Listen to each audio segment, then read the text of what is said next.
Hello and welcome to another episode of the Adobe Creative Suite podcast. My name is Terry White. In this episode, we're going to take a look at the brand new Illustrator CS4.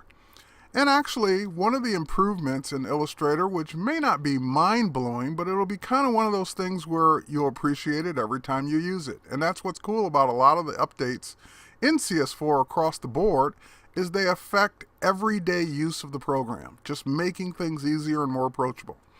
Well, as you know, Illustrator has had gradients forever. I mean, just for a long time. And gradients haven't always been the easiest thing to do or use inside of our products.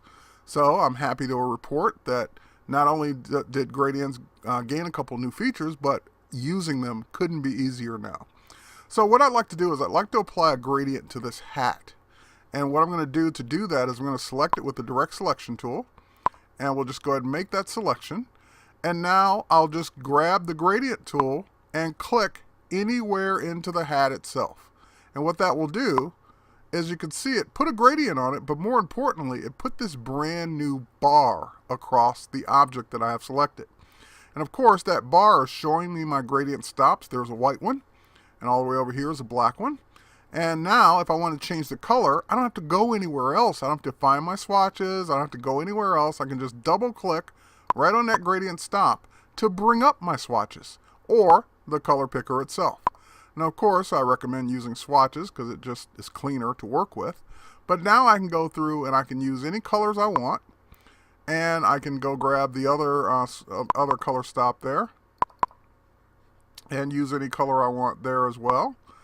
And of course, here, let's pick a different color. Let's blend it in a little bit better.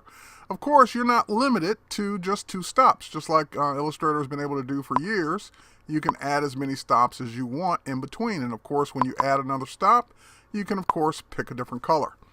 So that works the way you would expect it to. And of course, we can pull these apart. We can, adjust the gradient any way we want.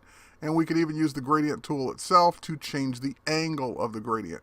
So I can, I can even pull this apart so it's not across the entire object, or I can, let's see here, I can get to any of my options using my, my right-click or contextual menu.